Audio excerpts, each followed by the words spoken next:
इसलिए समाज में इनसे कोई न्यूसेंस होने का कोई दूर दूर तक कोई संभावना नहीं है। और ये सारे अमीर लोग हैं, ये सरकार की योजना चला सकते हैं, इतने रिच है, तो इनको इनके लिए कोई पैसा देने की भी जरूरत नहीं है। तो दोनों विषयों में कोई प्रॉब्लम नहीं है। उन्होंने उनको जब हमारी शिक्षा का अधिकार सुरक्षित रहने का प्रावधान है, क्योंकि आज भारत में पूरा एजुकेशन सिस्टम में पॉपुलेशन बेस है, कितने पॉपुलेशन पे कितने स्कूल होंगे, कितने कॉलेज होंगे, लेकिन बीइंग अ माइनॉरिटी कम्युनिटी पूरे भारत में कहीं भी किसी भी तरह का एजुकेशन इंस्टीट्यूट अगर हम शुरू करना चाहते हैं तो परमिशन देना गवर्नमेंट के ऊपर बाइंडिंग है, वो भी मना नहीं कर सकते परमिशन देने के लिए। ये हमें मिला हुआ विशेष अधिकार है स्टेटस के कारण। तो तीसरा आता है सार्वजनिक सुविधाओं का निर्माण। व्यक्तिगत सुविधा के पहले सार्वजनिक सुविधा, जैसे हम समाज भवन बनाते हैं, उपाश्रय होता है, स्नातक होता है, कि जो भी सार्वजनिक सुविधा समाज के लिए आवश्यक होती है वो निर्माण करने के लिए भी सरकार इस पर फंडिंग करती है। तो इसमें हमारे धार्मिक अधिकारों की सुरक्षा है। उसी के तहत हमने शिखर जी का जब इश्यू हुआ था 2017 में पहली बार, तब झारखंड सूर्य जी साथ में ही है, हमारे 14 का पीढ़िया है वहाँ पे शिखर जी में, सभी के अध्यक्षों को साथ में लेकर मुख्यमंत्री के पास गए थे। जब कई साल से हम प्रयास कर रहे थे, वहाँ के मजदूर संगठनों का जो न्यूसेंस था, सारे माओवादी लोग इसमें जुड़े हुए थे। एक ही दिन के मीटिंग में 1 बजे हम मिले हैं और शाम को 6 बजे हमारे पास GR था गवर्नर के सही साइन के साथ, उस मजदूर संगठनों को बैन किया था झारखंड में। और शिखर जी का उस समय का सबसे बड़ा जो स्ट्राइक हुआ था, 14,000 यात्री हमारे पहाड़ पर फंसे हुए थे, वो स्ट्राइक तोड़वाया था। वो CM कितना अच्छी तरह से रिस्पॉन्ड किया था, हम सब जानते हो, बहुत बड़ा विषय अभी मैं संक्षिप्त में बता रहा हूँ। ऐसे हर तीर्थ में जाते हैं, बट ये हर साल करना पॉसिबल नहीं होता, इसलिए हमारा प्रयास चल रहा है कि स्टैंडर्डाइज सिस्टम बिना कोटा के हो। इंटरनल जो कोटा है पॉपुलेशन बेस पे, तो टोटल माइनॉरिटी में हमारा 2% ही है, तो हमें बहुत कम हमारे इससे आता है। 30 लाख टोटल स्कॉलरशिप पे हमारे कोटा 60,000 है, तो हमें पूल करके जो बढ़ाया है वो हमें स्टैंडर्डाइज करने का प्रयास हमारा चल रहा है। तो हो सकता है उसमें भी हमें जल्दी सफलता मिलेगी। इसके साथ व्यापार के लिए जो सब्सिडाइज इंटरेस्ट रेट में लोन मिलता है, उसके अंदर करीब 350 करोड़ रुपए पूरे भारत में जैन समाज के लोगों में दिलाने में उन्हें सफलता मिली है। विदेश में जाकर पढ़ाई करने वाले बच्चों को सब्सिडाइज रेट में एजुकेशन लोन दिलाने में भी 150 करोड़ रुपए का लोन विदेश में जाकर पढ़ाई करने वाले बच्चों को मिला। और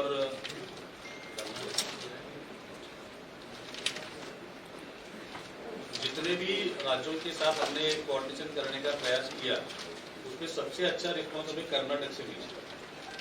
ये महाराष्ट्र से भी उस समय भी, ये महाराष्ट्र को अलग बना दिया गया, तो वहाँ तो हमने एक विदेश में जाके पढ़ाई करने वाले बच्चों को स्कॉलरशिप कोई मिलती नहीं थी, बहुत मिलती। ऐसे मैंने मिनिस्टर को कहा कि उन बच्चों को भी कुछ न कुछ स्कॉलरशिप मिलनी चाहिए।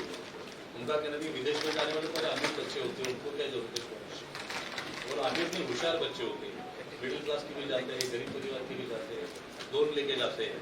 उन कई सारे बच्चों का कहना होता था कि मेरी पॉकेट मनी के लिए हमारे पास फिर पता जी से पैसा मांगना वो हमें थोड़ा और लगता है, तो वो एक 2-3 लाख की हमें व्यवस्था होती है तो हमारा एक आराम से एजुकेशन पूरा हो सकता है। ये आप तो दोनों सरकार में रहे, आपको पता है, हम जब 1 रुपया मांगते हैं तो सरकार 4 आना देती है, जितना मांगते हैं उतना देती नहीं, आपको फाइनेंस रहे हुए।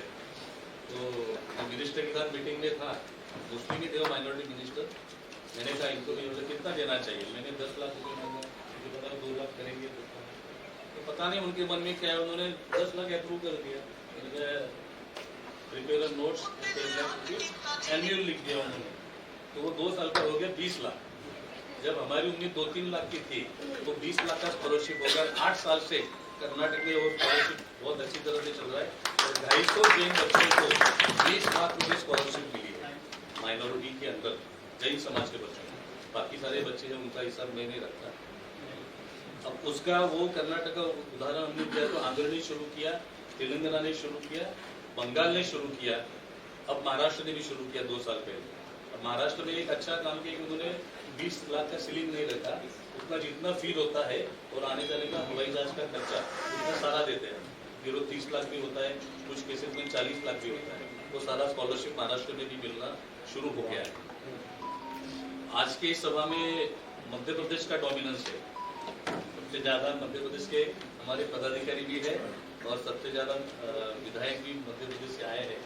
तो मैं सबसे पहले आपकी स्टेट का ही रिक्वेस्ट करना चाहूँगा कि आपकी स्टेट ने कैबिनेट में डिसीजन लिया है जैन समाज का कॉरपोरेशन या बोर्ड बनाने का, लेकिन उसे इम्प्लीमेंट नहीं किया। इस बीच महाराष्ट्र में, मैंने ये थोड़ा आगे पीछे बोल रहा हूँ मैं, जैसा रेफरेंस आ रहा है आप समझ लेना उस चीज़ को। जब ये 12, 14, 13 साल में हम पूरे भारत में काम करते हैं, 12 राज्यों में सभी मुख्यमंत्रियों से मेरी कई बार मीटिंग हुई है, माइनॉरिटी मिनिस्टर से, कई सारे स्टेट में अच्छी तरह इम्प्लीमेंट हो रहा है, कहीं आगे पीछे हो रहा है। तो जैसे मैंने कहा सबसे अच्छा एक्सपीरियंस कर्नाटक का था, सबसे वर्स्ट एक्सपीरियंस गुजरात का है, और गुजरात से नीचे से ऊपर आते हैं तो फिर 2 नंबर पे मध्य प्रदेश आता है। तो ये 7-8 राज्य, 8 राज्य हमारे ऐसे हैं जहां हमारा पॉपुलेशन 5 लाख से अधिक है जैन समाज का। तो हमने जब देखा कि शुरू में हमारा 6 माइनॉरिटी का कॉमन होता है सारा गवर्नमेंट का सिस्टम, तो कॉर्पोरेशन हो, उसका फाइनेंस की व्यवस्था हो, तो सालों से मुस्लिम कम्युनिटी का पॉपुलेशन 90% है माइनॉरिटी के अंदर, तो नेचुरली उनका डोमिनेंस रहता है, उनका कोटा रहता है और सारे सिस्टम में उनका प्रेजेंस स्ट्रांग है। तो हमारी फाइल सबसे नीचे जाती है, जब भी जाती है तो हर बार परस्यू करना और हर बार उसके सक्सेस मिलना ये पॉसिबल नहीं होता है। तो हमने प्रयास किया है 7-8 राज्यों में कि जैन समाज के लिए अलग व्यवस्था का निर्माण हो। तो राजस्थान ने एक एडवाइजरी बोर्ड बनाया, बट उसमें फाइनेंशियल कुछ भी नहीं है प्रोविजन और एग्जीक्यूटिव पावर कुछ भी नहीं है। तो ये खाली सलाहकार समिति जैसा होता है, उससे कोई बहुत हमारा उद्देश्य साध्य नहीं होता है। हालांकि उसके आधार पर स्कीम अच्छी बनी है राजस्थान में भी, बिहार में भी अच्छी स्कीम बनी है, बट अभी भी हमारा जो मोटिव है उतना सक्सेसफुली इम्प्लीमेंट नहीं होता है उसके। तो हमने सारा प्रयास शुरू किया कि फाइनेंशियल कॉर्पोरेशन अलग से बने जैन समाज का। और मुझे बताते हुए खुशी हो रही है, जहां हम बैठे उसी महाराष्ट्र स्टेट ने भारत में पहली बार ये डिसीजन लिया कि जैन समाज के लिए अलग डिपार्टमेंट बनाकर अलग कॉर्पोरेशन बनाया और डेवलपमेंट एंड फाइनेंशियल दोनों सब्जेक्ट के साथ बनाया। इसमें फंड भी दिया है और एग्जीक्यूटिव पावर भी है, मिनिस्टर, अध्यक्ष को मिनिस्टर का स्टेटस भी दिया है। अभी हमें सेंट्रल गवर्नमेंट से अभी हम एग्रीमेंट साइन किया है 100 करोड़ रुपए का साल के लिए। स्टेट गवर्नमेंट ने 100 करोड़ का दिया है लोन के इंटरेस्ट ऑफ पेंशन के साथ, और बाकी स्कीम के लिए पहला हफ्ता 5 करोड़ का दिया है। महाराष्ट्र में 2 साल पहले विधानसभा चुनाव के पहले 28 ऐसे नए कॉर्पोरेशन अलग अलग समाज के बने, उसमें एकमात्र एक कॉर्पोरेशन जिसके अकाउंट में पैसा आ गया, ये अभी 29 तारीख को हमने NMDFC दोपहर में उनके CMD आएंगे आभा रानी सिंह, वो भी उनका भी संबोधन सुनेंगे। उन्होंने 100 करोड़ रुपए का अलॉटमेंट हमारे लिए निश्चित किया है, क्योंकि पेपर वर्क जैसे पूरा होगा वो शुरू होगा। ये काम हमें हर स्टेट में करने का प्रयास करना है कि जैन समाज की अलग व्यवस्था का निर्माण हो। अलग व्यवस्था का निर्माण नहीं भी होगा तो भी जितने स्कीम है वो भी इम्प्लीमेंट कराएंगे तो हमारे हिस्से का बहुत सा अमाउंट हम समाज के लोगों तक पहुंचा पाएंगे। तो मैंने शुरू में कहा था कि हमारा एक परसेप्शन था कि हम तो दिनेश भाई देने वाले हैं, हम क्यों मांगे। अभी मैं पटावरी जी के पास गया था, पिछले महीने आया था, तब उन्होंने ये कहा कि हमको देने वाले हैं। तो बोला मैंने 700 करोड़ रुपए बच्चों को स्कॉलरशिप दिलाया, आप देते क्या 700 करोड़? तो हम बंद कर दे गवर्नमेंट से लेना। ये बोलना बहुत अच्छा लगता है हम देने वाले हैं, लेकिन प्रैक्टिकली समाज की हर जरूरतों तक पहुंचना है प्रैक्टिकली पॉसिबल नहीं है। और हम धार्मिक आयोजनों में तो करोड़ों रुपए खर्च करते हैं। मैं भी अध्यक्ष मंदिर का रहा 11 साल। समाज का कोई गरीब व्यक्ति आता है तो हम 10 उसको खाल निकालते हैं, ये चीनी का देखो, ये है क्या देखो, वो है क्या देखो, फिर कितना देते हैं उसको 2-5 हजार।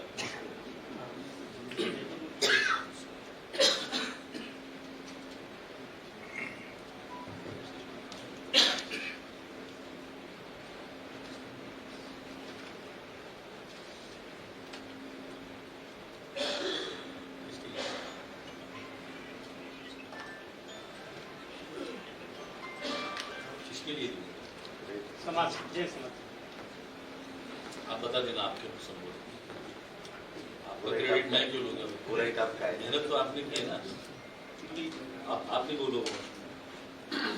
तो ये संक्षिप्त में मेरा कहना यही है कि ये जो हमारा कंसेप्शन अभी 12 साल में तो काफी हद तक हमने दूर करने का प्रयास किया है, लेकिन अभी भी हमारे जो पॉलिटिकल लीडर्स है उनके अंदर कई जगह कंफ्यूजन है कि हमें स्टेटस देना चाहिए या नहीं देना चाहिए। तो इससे नुकसान कुछ भी नहीं है। मैंने बहुत अभ्यास किया बहुत बड़े बड़े आचार्यों से एक लॉन्ग टर्म उनके सबके मन में जो डर था कि हमारा कल्चरल डेविएशन होगा क्या, तो ऐसा कुछ भी नहीं है, क्योंकि 12 साल का एक्सपीरियंस हम वेट कर सकते हैं कि इसमें हमारा कोई नुकसान हुआ है क्या। आज नुकसान तो नहीं हुआ है, लेकिन पूरे भारत के राज्यों के साथ मिलाकर जैन समाज के अंदर 2000 करोड़ रुपए आए हैं। वो 2000 करोड़ की कोई अलग व्यवस्था करना इतना आसान नहीं है। और एक स्कीम हमने नजमा हिप्तुल्लाह से मंजूर करवाई थी 2015 में, जब उन्होंने हमारा फर्स्ट ईयर का रिव्यू मीटिंग था 1 साल पूरा होने के बाद माइनॉरिटी स्टेटस का, तब वो अरविंद मीना थे जो के साथ मायरा फाइनेंस सेक्रेटरी थे, वो हर बात में विरोध करते थे, ये जैन समाज की क्या जरूरत है। नजमा जी बोले ये जो मानते हैं वो इनको देना है, तो वो अनआइडेंटिफाइड है, यूपी में भी है हमारे कल्याण दुनिया में। तो ऐसे प्राचीन तीर्थों के जीर्णोद्धार के लिए सरकार ने फंडिंग करना चाहिए। दूसरा मैंने प्रपोजल रखा था, हमारे बहुत से प्राचीन धर्म ग्रंथ है वो नष्ट हो रहे हैं, 500-700 साल पुराने, वो भी उसकी वैल्यू हम रुपए में नहीं कर सकते, इतने अमूल्य है, बट वो प्रॉपर प्रिजर्व नहीं होते और उसका प्रिजर्वेशन का खर्चा भी बहुत होता है, तो उसके लिए भी सरकार ने फंड करना चाहिए। तीसरा मैंने कहा था, जैसे आप मदरसा मॉडर्नाइजेशन के लिए पैसा देते हैं, तो हमारी पाठशाला चलती है, तो पाठशाला के अध्यापक को आप सैलरी का अनुदान दीजिए।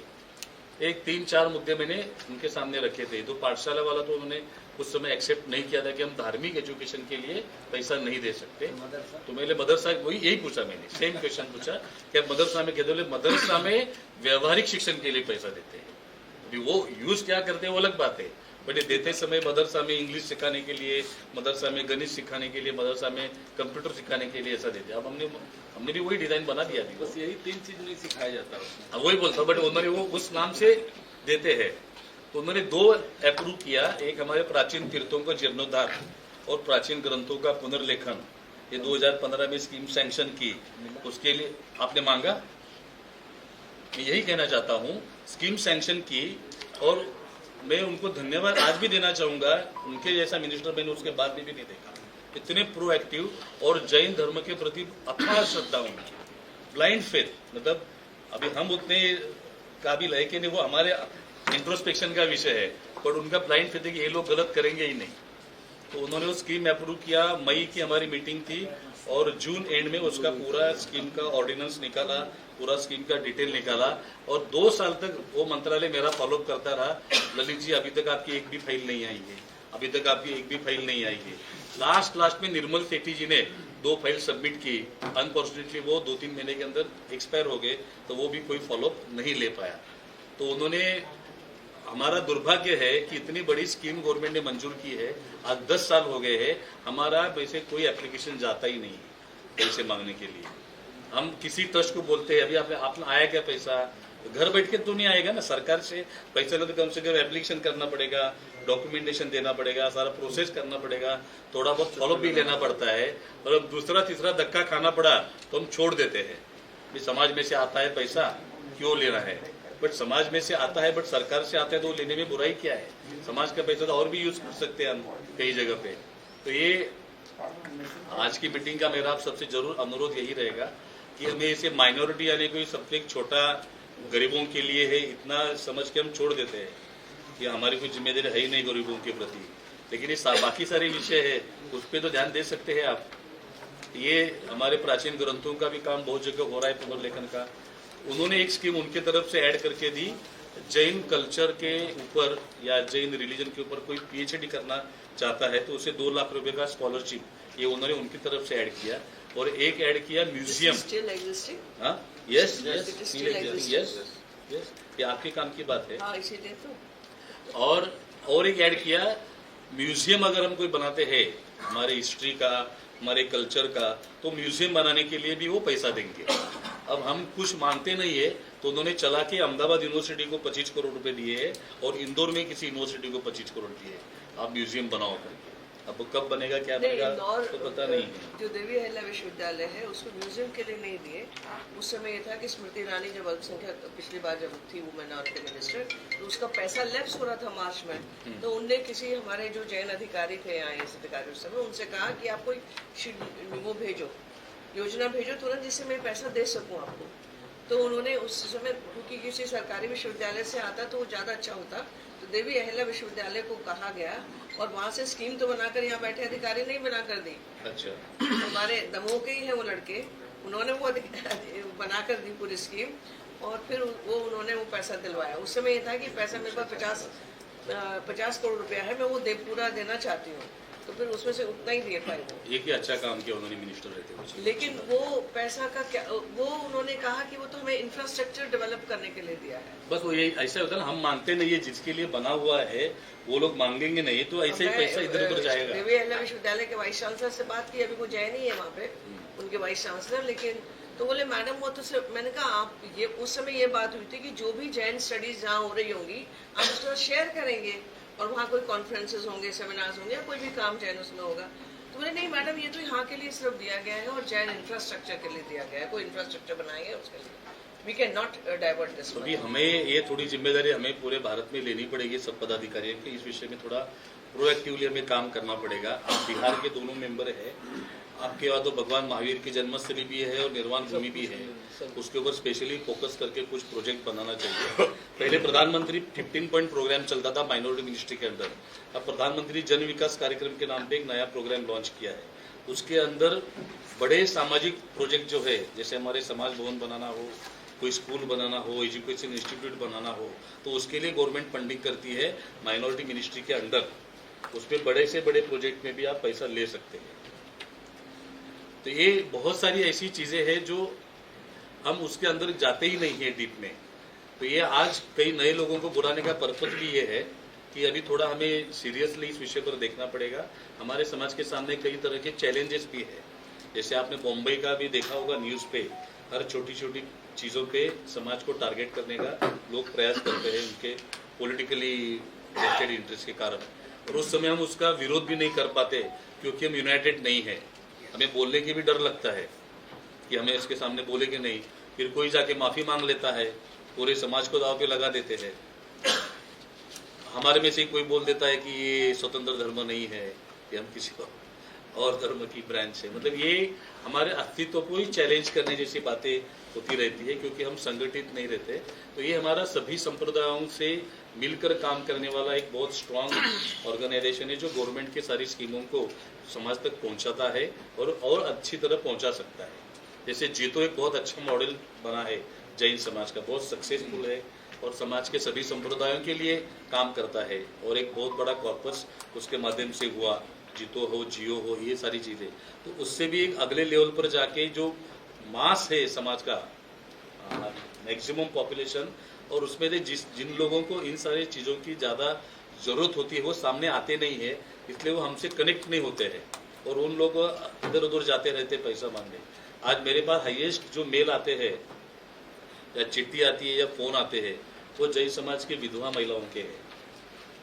उन्हें बहुत खराब स्थिति में, कई सारी ऐसी है, मतलब दवाई के लिए पैसा नहीं, ऐसी सीनियर सिटीजन विधवा महिला है और यंग विडोज है तो उनके बच्चों की फीस के लिए पैसा नहीं है, उन्हें पता नहीं है कहाँ से मिल सकता है, कहाँ से क्या हो सकता है, ऐसी कई सारी चीजें हैं। और समाज के कई लोग, अभी महाराष्ट्र में एक कॉर्पोरेशन बना तो अभी अपना एग्रीमेंट हमारा अनाउंस हुआ अभी, तो इतने लोगों के फोन आ रहे, उतनी रिक्वायरमेंट कितनी, किसी की 50,000, किसी की लाख, ऐसी छोटी रिक्वायरमेंट वाली भी बहुत लोग हैं। हमें कनेक्ट कर सकते हैं और बहुत अच्छा माध्यम हमें मिला है। सरकार का पैसा है, समाज तक पहुंचाना है, हमारे जेब में हाथ डाले बगैर हम साधर्मिक भक्ति का पुण्य कमा सकते हैं। हमें खाली फैसिलिटेट करना है इस सारे सिस्टम को। इसके लिए हमारा ऑर्गेनाइजेशन मजबूत चाहिए। ये आज 13-14 साल में हमने जितना किया है वो अच्छा है, लेकिन वो पर्याप्त नहीं है। अभी बहुत कुछ कर सकते हैं और बहुत कुछ नई चीजें ला सकते हैं। और अभी जैसे महाराष्ट्र का एक उदाहरण देता हूँ, तो जैसे कॉर्पोरेशन बना है उसमें 4-5 ऑब्जेक्ट सरकार ने हमें कॉर्पोरेशन को अलॉट किए हैं। हमारे प्राचीन तीर्थों का संरक्षण संवर्धन वो भी हमारे अंडर दे दिया है। हमारे साधु संतों के विहार की सुरक्षा की व्यवस्था, और जहाँ विहार में रुकने की व्यवस्था नहीं है वहाँ विहार धाम निर्माण करने की व्यवस्था वो राजस्थान सरकार ने भी, हाँ महाराष्ट्र में और राजस्थान में भी बनी है वो, है ना। आप अरे देखो दिनेश में मांगना पड़ता है, हमें जाना पड़ता है और एप्लीकेशन सबमिट करना पड़ता है। अवेयरनेस भी हमें नहीं, हाँ ये भी सबसे कमी हमारी अवेयरनेस की होती है। हमको लगता है कि माइनॉरिटी से हमारा क्या लेना देना है, हमारे माइंडसेट से बाहर निकलना पड़ेगा। तो पॉलीमर के अलावा ये भी जरूरी है, ये आपको जब तक सोचेंगे नहीं तब तक ये काम हमारा होगा नहीं। तो महाराष्ट्र में हमारा ये साधु संतों के विहार सुरक्षा की व्यवस्था दी है, विहार धाम निर्माण की व्यवस्था दी है, हमारे प्राचीन ग्रंथों के लिए बजट एलोकेशन किया है और समाज के लिए जिन चीजों की आवश्यकता है ऐसा स्कीम बनाने का अधिकार भी दिया है और उसे इम्प्लीमेंट करने का भी अधिकार दिया है। मैं आपको भेजता हूँ दोनों हमारा महाराष्ट्र का हिंदी ट्रांसलेटेड।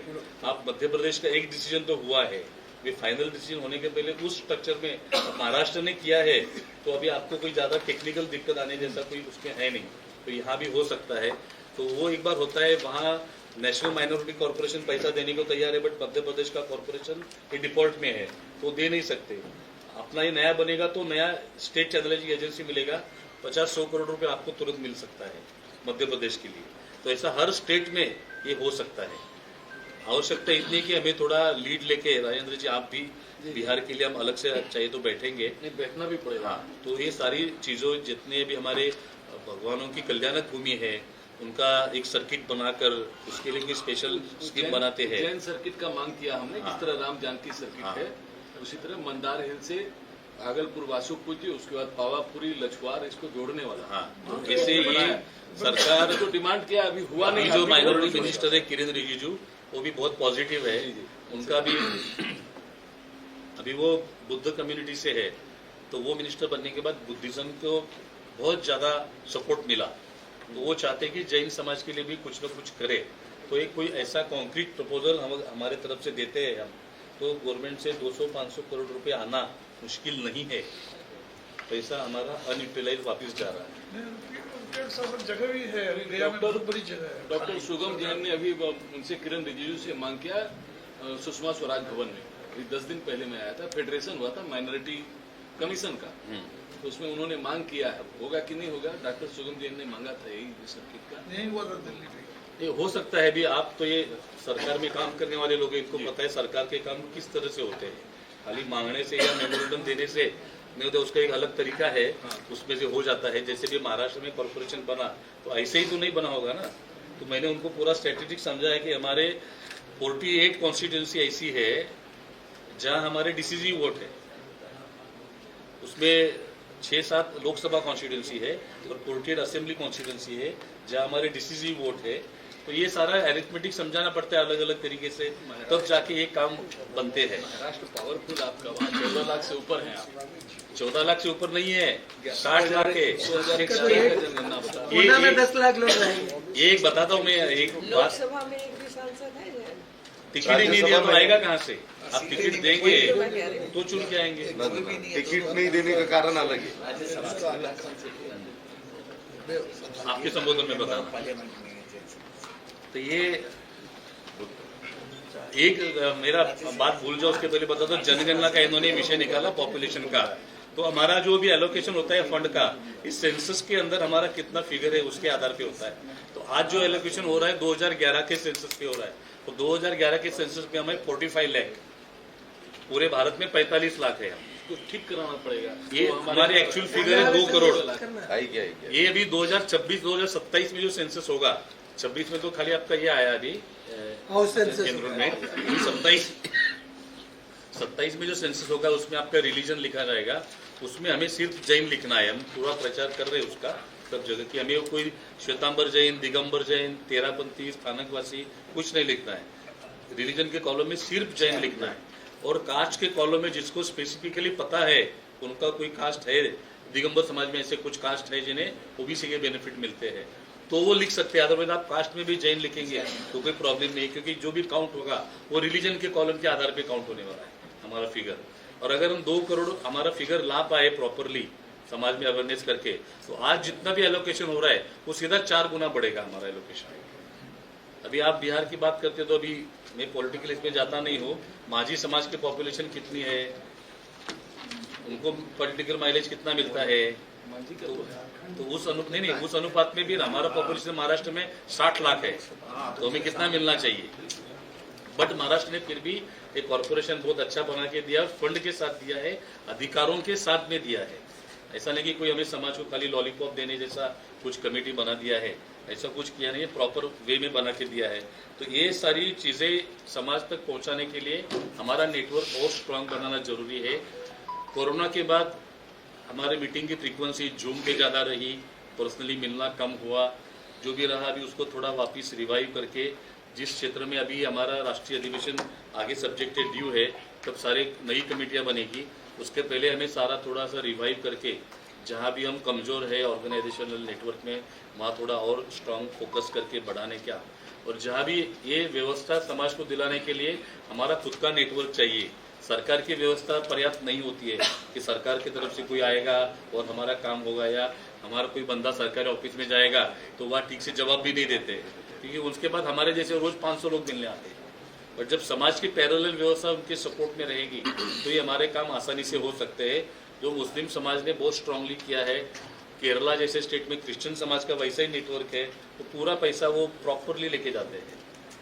जो प्यार से कितने ले जाते हैं वो विषय में मैं नहीं जाऊँगा, और वो प्रॉपरली सारा पैसा जाता है, हम उसमें सबसे पीछे रहते हैं। ये तो इतना नेटवर्क बना तो कम से कम स्कॉलरशिप में तो पैसे अच्छे जा रहे हैं या एजुकेशन में जा रहे हैं, बट बाकी सारी योजनाओं में हमारी बहुत उदासीनता है। तो मेरा आने वाले विषय में सब हम और विस्तार से बात करेंगे। यही मेरा अनुरोध रहेगा कि हमें जिस भी राज्यों में हमारा नेटवर्क कम है वहाँ बढ़ाने के लिए, जहाँ हमारा प्रेजेंस कम है वहाँ प्रेजेंस बढ़ाने के लिए हम सबको जिम्मेदारी लेकर काम करना पड़ेगा।